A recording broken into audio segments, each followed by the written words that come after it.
After everything I've done, it took an Oriathan to get these slaves up off their shackled asses and fighting. I guess the Templar should have treated their lessers better than their slaves, eh? Well, I'm not about to turn down a gift from Kitava. If he wants slave and outcast to join hands, then let's remind these Templar that they're flesh and blood, just like us. Utulamakora is what they call me. I'm what passes for a chief around here. Well, I put the steel in their hands. I tell them where to stab, where to run, where to die. If that doesn't make me a chief, what does? Eh? Blood isn't the only currency we need to earn to buy our freedom. We can kill all the Templar mongrels we like out there. It won't matter a damn if we don't get inside their stronghold, the Templar courts. Might as well put my bloody chains back on right now. Problem is, there's some sort of witchery surrounding the place. Only those who see the truth with faithful eyes are getting in there. The power of innocence is all in the eyes, you see. Yet blessed Kitava has answered my prayers and sent us just the pair of eyes. Ever faithful Justicar Casticus. He's there in the control blocks right now, smiting my people with self-righteous fury. Find him, rip his faithful eyes out. Then I'm sure the good Justicar will be kind enough to see me to the Templar courts. Take a deep breath. Inhale the twin stink of exploitation and oppression. Yes, these pens and cells have been our home away from home since the first Kāru'i were brought here by Marseus Lionai, their great hero of the Empire. One of the best slavers they ever had, not that he was the only one. Captain Sigmund Fairgraves funded many an expedition off the whipped backs of Kāru'i children. High Templar Dominus was only the latest in a long line of men to grow rich by trading in misery. Oriathan wealth was built on Kāru'i poverty. Oriathan gold will forever be stained red by Kāru'i blood. Overseer's Tower, this place is called. Do you know the worst thing about the men who stood here, watching us, cursing us, descending to whip and kick us like curs? They were slaves, like us, willing to turn on their brethren for a bigger cage and a few extra rations. I can't quite put into words what a pleasure it was to take this tower, to rip the greedy eyes from those traitors. Did they see it coming? I hope so.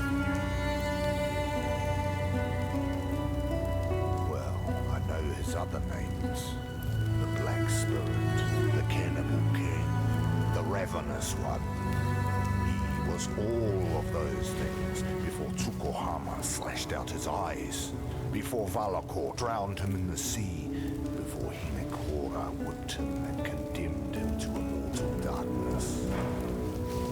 Kitava has learned from the suffering inflicted upon him. Learned what cruelty is from his own flesh and blood. Learned what it means to be a slave. Now he hungers for freedom. Not merely for himself, for all of us who have suffered under whip and shackle. Kitava is the tormented one, destined to rise up from the darkness and banish cruelty from this world. And we, his children, rise with him.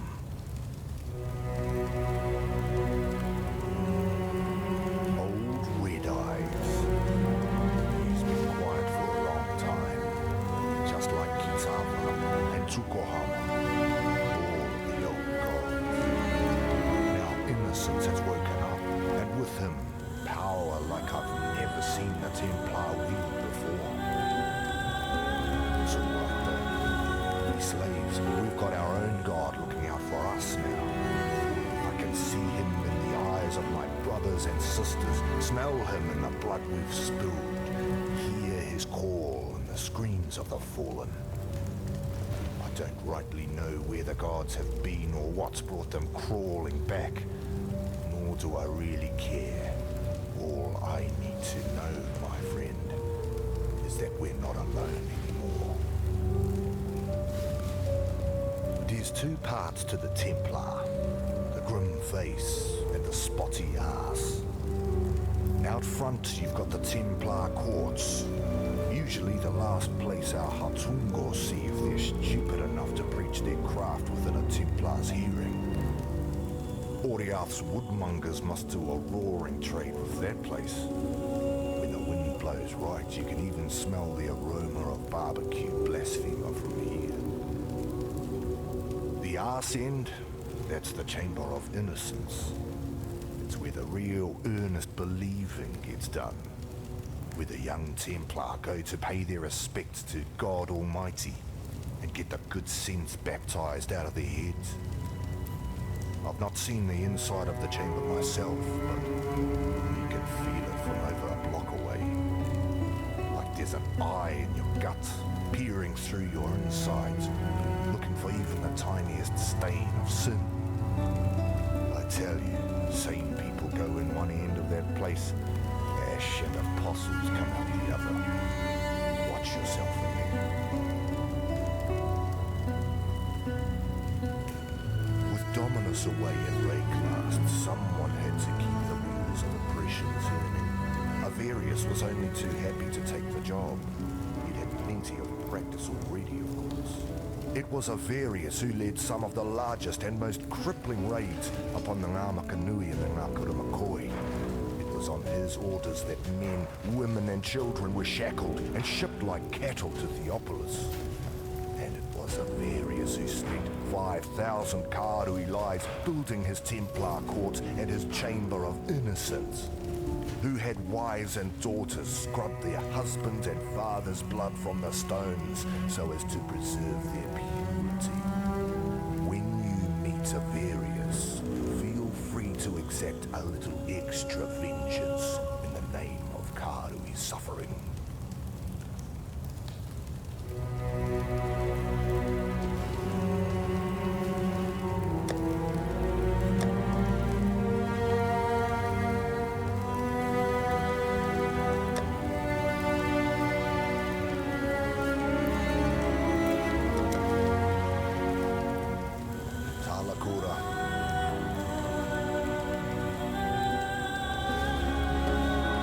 Exile returned. How was that even possible? Rising out of the darkness to claim the souls of our enemies like Hinekora in the stories my mother used to tell me. Well, your divine intervention gave us just the diversion we needed to take this tower. So if you keep doing things like that, then I might have to start believing in the gods again. And thank you for finishing off that last overseer for us. I don't know what sort of mother could have birthed that land-loving whale, but we were lucky he wasn't here when we took this tower. He'd have spread us across the floor like butter on a piece of bread. Here, take something for helping us in this hopeless fight of ours.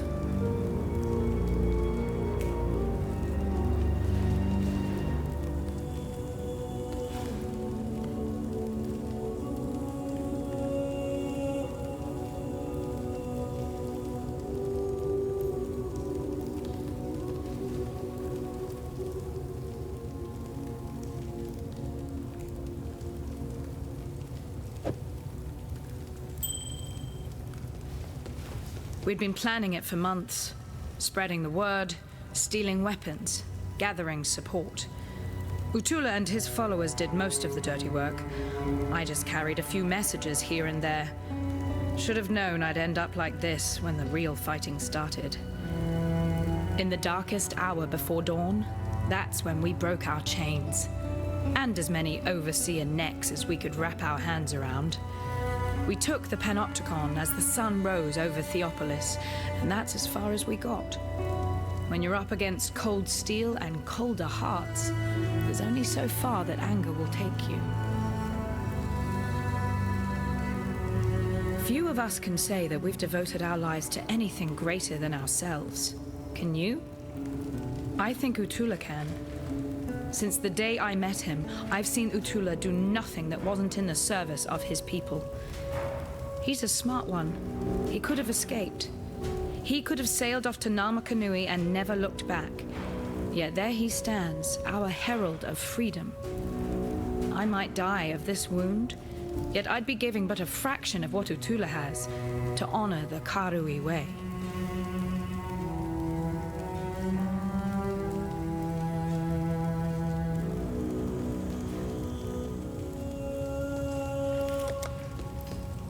Remember, we do this for freedom. Unlike these assorted ignorami, I'm not surprised to see you here. The beast is dead, all thanks to you, I suppose. I was listening to the beast's death rattles when these lunatics broke in, wrecked the place, and dragged me here to tend to their cuts and bruises. Thankfully, I was able to bring some of my paraphernalia with me.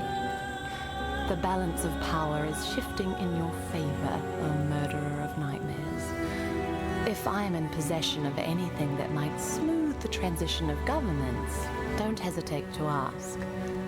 You'll find my terms quite reasonable. Some time ago, I fabricated a device able to sense and amplify the corrupt murmurings of Rayclast, a miasmeter. I listened to those whispers for years, lingering beyond sane comprehension. And then the scream. Such profound agony that my mind was nearly sundered by its percussion. I thought another cataclysm might be upon us. But no, it was you, slaying the beast. I was witness to a singularly potent cadence.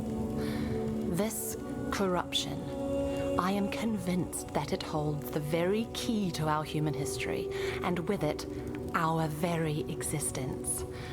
Yet without the miasmeter, I'm condemned to deafened ignorance. It remains in Piety's laboratory, as long as Utula's miscreants haven't vandalized the poor thing. Find it. In contrast to the company she keeps, Lani has quite an astute mind. I put it down to that Oriathan education she's managed somehow to procure. Whilst quelling whatever resistance you might meet in this noble coup of yours, you'd be well advised to look to Lani for counsel. She'd make the finest of advisors, second only to myself, of course. Utula might appear to conduct himself with honesty and honor, yet has all the telltale signs of a desperate man born of desperate times. As the cornered animal will bite and claw, the cornered man will lie, steal, and murder in the name of survival. It's understandable, and deadly if underestimated. I can't really fault Justikar Casticus, a man committed heart and soul to upholding the law. Of course, law isn't the same thing as justice, and men like Casticus lack the imagination necessary to make that distinction. Avarice, innocence. I'm not sure there's a great deal of difference. Around the time I heard the beast's mortal scream, the newly appointed High Templar Avarius went through something of a revelation. The manner in which he speaks and acts now would indicate that he believes without doubt that he is some earthly embodiment of God. That's faith for you. It'll reduce grown men to the madness of infancy. I gave Piety everything, devoted my life to her work. What did that thankless bitch do for me in return? Left me here to polish her beakers while she pursued glory in Rayclast. Oh. You killed her, did you? Likely as not, you'd have killed me too had I been there. In that case, perhaps we both got exactly what we deserved. Piety and I have devoted ourselves to the betterment of the human condition. As for our methods, Piety had a saying that summed it up nicely. Would you consider the feelings of the stones when constructing a glorious cathedral in the name of God? Casticus supplied us with slaves, mostly Kardui, and I put them to good use. In fact, I believe their participation in my experiments elevated them from squalor to splendor. Our subjects were able to give their otherwise meaningless lives to something greater than themselves. Isn't that what we all want in the end? Some time ago, I fabricated a device able to sense and amplify the corrupt murmurings of Rayclast, a miasmeter. I listened to those whispers for years, lingering beyond sane comprehension. Farewell.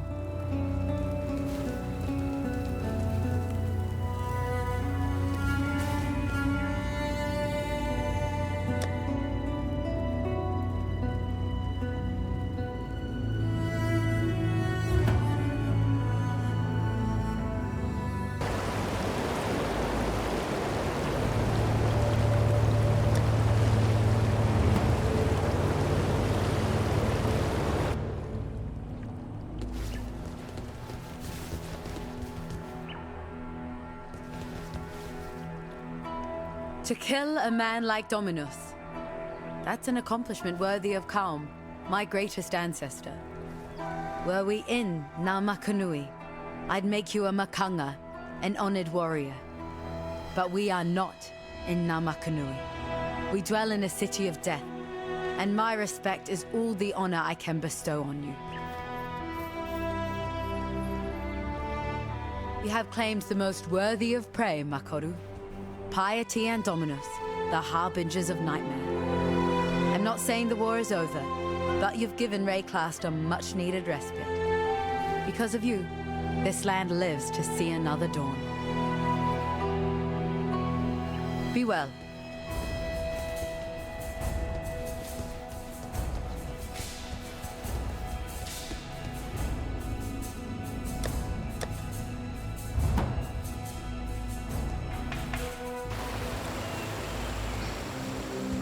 Humanity has one redeeming trait. We learn from our mistakes. You certainly gave us a scare for a bit there, but the damage doesn't seem to have been lasting. Thank you for doing the right thing. Keep your... You have made peace with our land. For now, my spear is lowered. Travel far.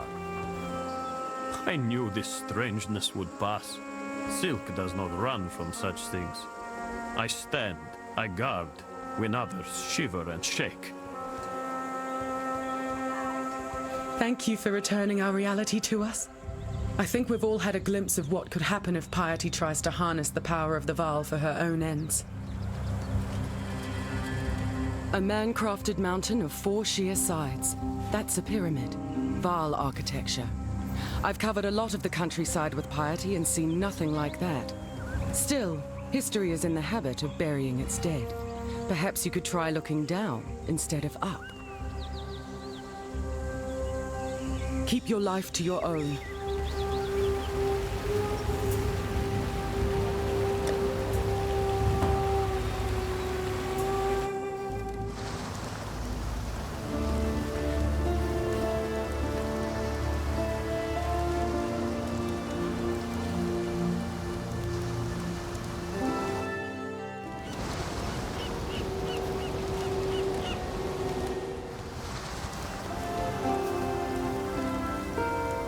What little help I can offer is yours. Some have dared hope for a better life beyond Prisoner's Gate. Not me. My place is here, easing the suffering of exile as best I can. While we live, we are blessed.